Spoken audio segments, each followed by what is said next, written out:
Assalamualaikum warahmatullahi wabarakatuh. Perkenalkan nama saya Muhammad Rafli Al-Karim dengan NIM 24106060017. Di sini saya ingin melaksanakan tugas ujian akhir semester untuk mata kuliah Ulum Al-Quran, yang dimana menerangkan PPT yang telah kita buat sebelumnya. Mohon maaf karena badan saya kurang fit, jadi mohon maaf jika ada sesuatu suara yang tidak enak didengarkan. Baik, PPT yang saya buat adalah The Timeline of Revelation, yang dimana kita memahami konteks di balik teks Al-Quran. Nah, di sini uh, urgensi ilmu itu dimana maksudnya pentingnya kita mengetahui cara membedakan surat Makkiyah dan Madaniyah. Nggak sekedar dari studi sejarah yang misalnya kayak Al-Alaq ayat 5, 1-5 yang dimana turun di Gua Hiro, tapi juga kita harus mengetahui dari ilmu tafsir. Nah, kemudian untuk manfaat utamanya yaitu mengetahui proses tasri. Nah, kenapa kita harus mengetahui proses tasri? Nah, kan soalnya di ayat-ayat ini terdapat hukum-hukum Islam, kemudian tapi turun secara bertahap. Nah, kemudian yang kedua adalah solusi nasikh mansukh, yang dimana kita mengidentifikasi ayat mana yang turun lebih akhir sebagai penyempurna atau penghapus hukum sebelumnya. Mungkin seperti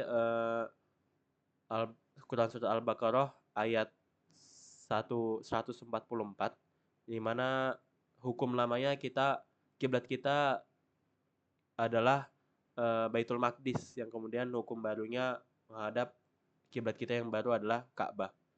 Kemudian yang ketiga, manfaat utamanya adalah memastikan penerapan ayat sesuai dengan latar belakang situasi saat wahyu diturunkan. Contohnya pada saat perang Uhud, yang dimana ada sekelompok pemanah yang melanggar perintah Rasulullah SAW yang diperintahkan untuk tetaplah di gunung, tetapi mereka malah turun. Nah, itu juga eh, turun ayat Al-Quran, Quran Surat Ali Imran ayat 152. Nah, meskipun ada perdebatan mengenai tempat dan subjek perbicaraan, mayoritas ulama menggunakan standar waktu, yang dimana Makiyah ini dia biasanya ayat Al-Quran yang turun sebelum peristiwa Nabi hijrah ke Madinah. Kemudian yang kedua Madaniyah, yang dimana ayat-ayat yang turun setelah peristiwa hijrah. Meskipun turunnya ada yang di luar Madinah ya, mungkin ketika Nabi sedang melakukan haji wada. Kemudian untuk klasifikasi Al-Quran ini, para ulama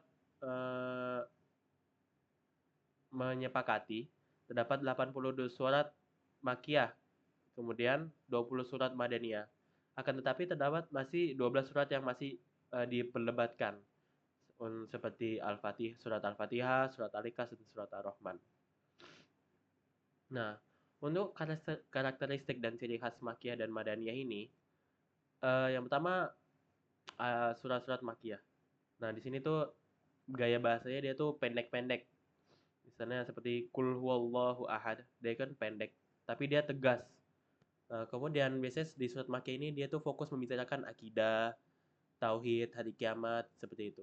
Yang ya, kemudian biasanya contohnya tuh terdapat di awal-awal ayat, ya ya ayyuhan nas, misalnya wahai manusia. Nah, kemudian ciri khususnya itu ada kata kala pada ayat sajadah.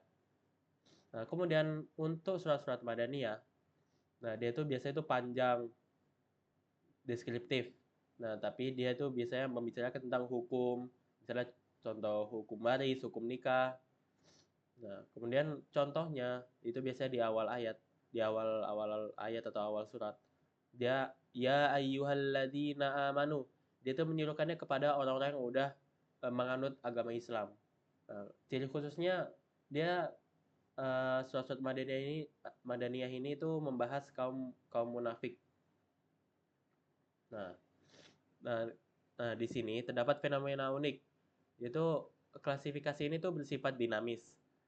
Ada yang surat-suratnya itu isinya campuran, misalnya itu juga termasuk dari surat Makkiyah, terus juga ada beberapa ayat yang itu madaniyah. Nah, kemudian selain itu ayat-ayat ini tuh terkadang mendahului nabi. Jadi nabi belum melakukan apa-apa tiba-tiba udah turun ayat terlebih dahulu seperti surat A'la yang sudah diamalkan di Madinah sebelum Nabi tiba. Dan dimana menunjukkan dinamika dakwah ini yang sangat cepat.